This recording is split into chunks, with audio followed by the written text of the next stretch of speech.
కూటంలో ఒక మంచి అంశాన్ని దైవజనుడు మన దృష్టిలో తీసుకొచ్చాడు. పరిశుద్ధాత్మ ప్రేరణతో ఎప్పుడైనా మనం దేవుణ్ణి సమీపించినప్పుడు, దేవుని దగ్గర నుండి సమాధానాన్ని మనం ఆశించినప్పుడు, దేవునితో సహవాసాన్ని ఏర్పరచుకొననించినప్పుడు ఫస్ట్ గుర్తుపెట్టుకోవాల్సిన ప్రాముఖ్యమైన విషయం ఇదే.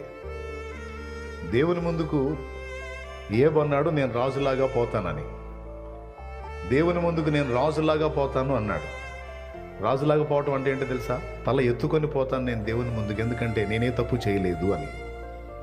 అలాంటి ఫీలింగు ఏబులో ఉన్నందుననే ఏబును విరగొట్టి నలగొట్టి ఫైనల్కి వచ్చేటప్పటికి 42వ అధ్యాయంలోకి వచ్చేటప్పటికి పెద్ద జ్ఞానవంతుడైనట్టు నా శక్తికి మించిన మాటలు మాట్లాడాను, ప్రగల్భాలు పలికినట్టు పలికాను, నిన్ను గూర్చిన వార్త ఒకప్పుడు విన్నాను, ఇప్పుడు కన్నులారా నిన్ను చూస్తున్నాను, కాబట్టి నన్ను నేను అసహించుకొని ధూళిలోను బూడిదలోను పడి పశ్చాత్తాపడుచున్నాను అనే మాట ఏబు పలికిన తరువాత దేవుడు ఏమన్నాడో తెలుసా?